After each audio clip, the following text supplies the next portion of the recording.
Alright, so welcome to this quick short guide of the 9 most frequently asked 9 Dragons questions. I am your host, the legendary DarkAlan, so let's get right into it. I'm doing this unscripted. This is what I've noticed. So the first most frequently asked question: what are the best mobs to grind on? I've seen people in the forums talking about grinding on yellow or orange mobs, but the fact of the matter is the best mobs to grind on are the red mobs, which are exactly 5 levels higher than you. So 5 levels higher than you. I've tested this multiple times, and you will get the best experience from the mobs that are 5 levels higher than you. And it's been a while since I actually killed any. I don't even remember if I should be in the 3rd village right now.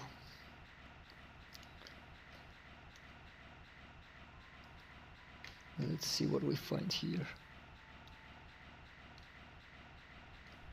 So these are, you can see these are 164. My level is 158. So these are what? These are 6 levels higher. We're not gonna go.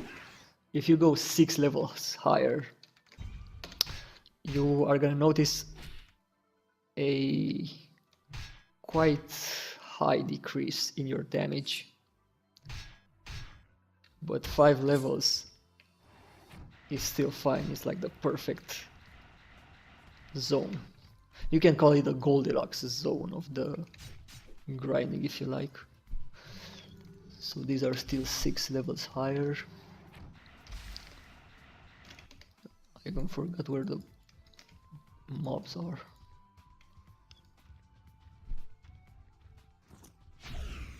Seven levels higher, what the fuck? Give me a second.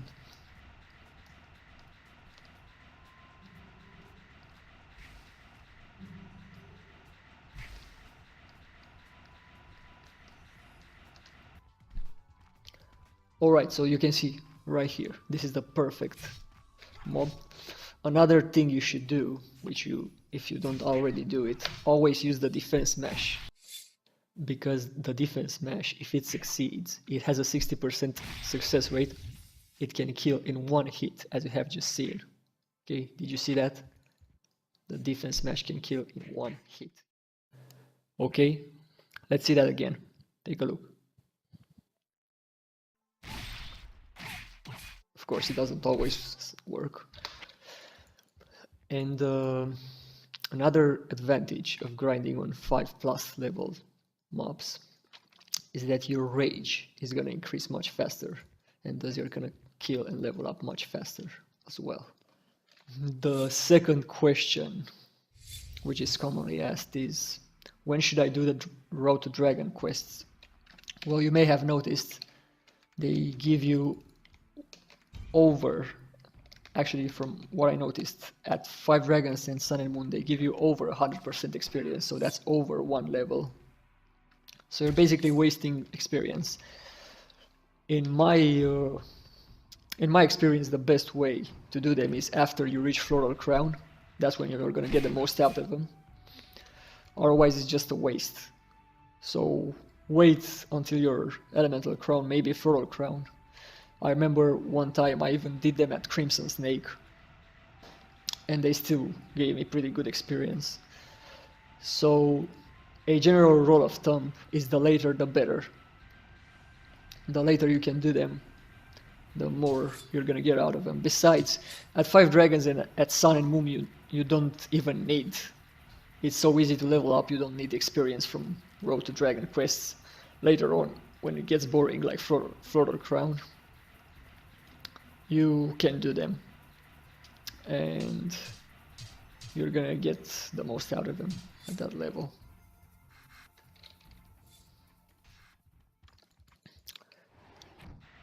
Now for the third question: I just returned to the game after a long time. What would be a great build for my character? Well, I'm only gonna speak for warrior, since this is what I'm experienced in. There's a lot of people who like to talk when they have no clue what they're talking about. I only speak when I have a clue what I'm talking about. So, for the warrior, it depends what you want to do. If you want to go PvP, you will only put as much strength and dexterity as the weapon requires. For example, my weapon requires 250 for each, so I'm gonna put 250 strength and dexterity, and the rest of it will be poured into Constitution, which, as you can see, I have done. My Constitution is the highest of the attributes. That's if you want to. So if you can do PvP with that build, and it's still great for grinding. I mean, if you ask me, I think that's the best way to go. The other way to go, if you only want to grind, is to max dexterity first and then go into Constitution, and only put as much strength as the weapon requires, again, because strength is pretty much useless. Other than that, the damage you'll get from it is negligible, almost meaningless. So there you have it. That's your build right there. I just built your character like a tank. Number 4. I can't start the game. I've tried everything. 9Dragons doesn't open at all. Well, this can be a tricky question, because you never really know the true root cause. But if you've tried everything and nothing works, keep in mind that sometimes there are other softwares that will stop 9Dragons, not just an antivirus. For example, Razer Cortex is a software which I noticed stopped 9Dragons, and when I posted this in the forums, it surprised me to see that some people actually found that helpful. They were using Razer Cortex, and only after they uninstalled it, they managed to start the game, so keep that in mind. Also, make sure you have speakers plugged in. I had this problem once, I remember. My headset, and I had no speakers, and my headset was unplugged, and I couldn't start the game. And I solved the problem easily by just plugging the headset in. And as a last resort, if all else fails, you can just you can basically reinstall your Windows and see how that works. But yeah, that's pretty much it. Other than that, I don't know what to tell you. Try these tips, and if they don't work, I guess you have to buy a new computer. Next up is question number 5. Which server should I pick? If you ask me, I think you should pick the Tao server, since it's the most populated, and you only have PvP in Kunlun and Bloody Plain and the Cave of Conqueror. And of course there are also PvP in Liaodong and Hangzhou, but if I remember well, and actually I think this is still part of the game, you have an anti-PK buff there, so you're safe there. You can grind in peace, you are safe from the griefers and the trolls, and usually a PvP server will attract the most, let's just say, the shittiest people. They're just gonna grief you, so I would steer clear of in. But if you just wanna, you know, kill people and you don't care about anything else, you don't care about grinding in peace or being with friends, then I guess in is a viable option. I personally would steer clear of it. So that's my answer. And you can see here the Spirit of the Conqueror that I was talking about. This is the anti-PvP buff.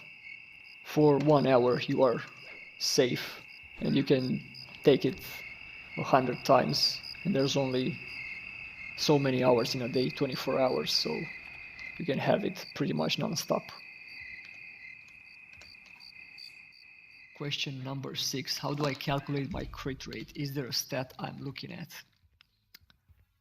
Or do I just add up my items? Well, no, there is no stat you're looking at. You just calculate it based on your items. For example, black banner, magical clothing, and whatever items you have. And you can also calculate dexterity points. And I'm not exactly sure about this, but the way I knew it works, it was like 10 dexterity for 1% crit rate. So for example, how much crit rate would my dexterity give me right now?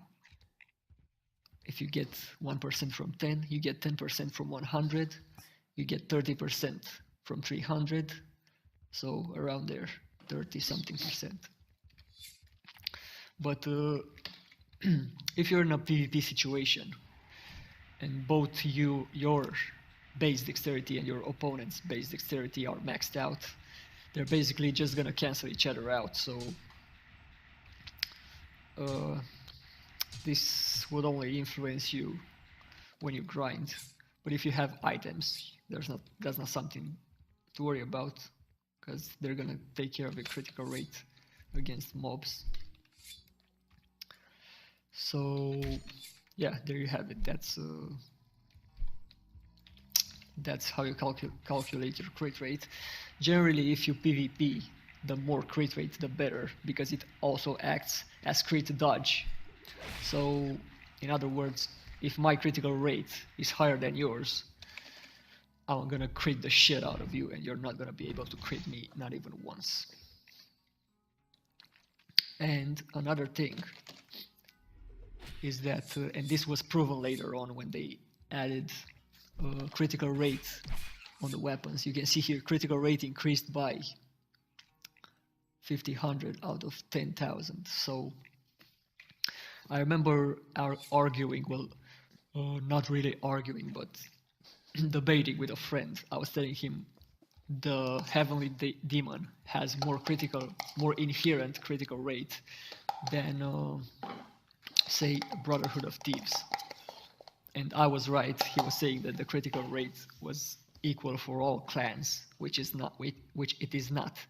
So it basically is like this. You have the Beggars and the Sacred Flower, which have the lowest damage, but they also have the highest critical rate. Then you have the Heavenly Demon and the Wu-Tang, which have better damage, but their critical rate will be lower than the Beggar and the Sacred Flower. And last but not least, you have the Brotherhood of Thieves and the Shaolin, which have higher damage than all of them, but they have less base critical rate. So that's kind of a way to balance it out. The Wu-Tang and the Heavenly Demon, which are kind of in the middle, are the best in my opinion. And yeah, but it basically comes down to your items mostly. This base critical rate won't influence you that much. I did feel it, however, on Games Campus whenever, I remember beating the shit out of a lot of Brotherhood of Thieves, simply because I had that edge, that higher critical rate. Oh, here's a pig. My first pig. So, yeah, basically it all comes down to items, but if you want an edge, go Heavenly Demon or Wu-Tang. You're not going to regret it. In fact, pretty often you're going to beat the crap out of all the other clans. Question number 7. So, another question we all wonder about is, when will we have the advanced clans? You know, there used to be 9 dragons, 9 clans, and now there's only 6, so what happened to the other 3? Well, if you pay attention to the story, the action that we are playing in right now, the timeline that we are playing 9 Dragons in, is 10 years after the War of 9 Dragons. So the War of 9 Dragons took place 10 years before. And that is when the 3 other clans, the advanced clans, they got slaughtered in the war. They got killed, they no longer exist. So it makes sense if you think about it. There will be no advanced clans. I think they announced this, and it makes sense, you know, with the story. There's not gonna be any. The 6 clans that remain are just recovering and preparing for another war now. So there's basically what we are. We are the survivors of the 9 dragons, of the War of 9 Dragons. And I'm not sure about this, but the rumor has it that it was DarkAlan who ended the war. But I don't know. Nobody really knows that. Question number 8. Believe it or not, this is not a no-brainer, but I've seen it quite a few times on the forums. And this question is, how do I get more storage inventory space? And you know, it took me a while to see this also. So you go to any storage guy, you add storage, and on the second page, you can see here, you go on the second page, and what do we have here? 80 space use. So that's 80 extra slots for you. You go on the 360 days one. It's the best one, believe me. So you don't have to remind yourself every month about it, whatever. And you just storage contra this one. That's simple, easy, and a no-brainer, but again, it's a frequently asked question.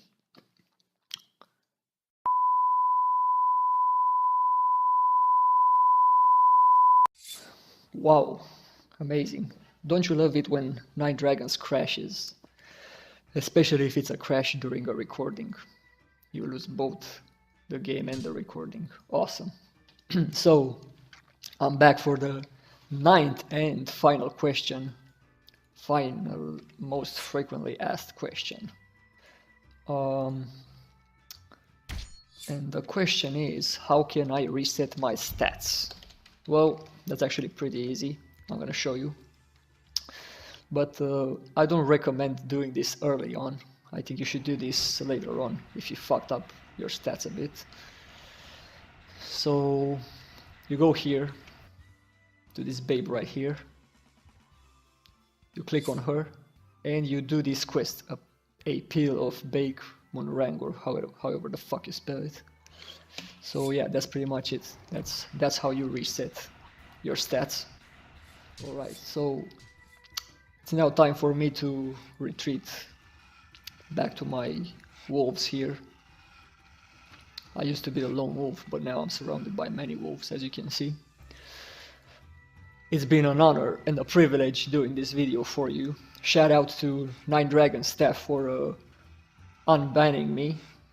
I guess they finally realized I'm the best. Took you a while, guys, but thank you for that. So, yep, that's all I have for you. That's all I have for you today. All good things must come to an end. Thanks for watching this video. Click like and subscribe. This is DarkAlan signing out. Peace!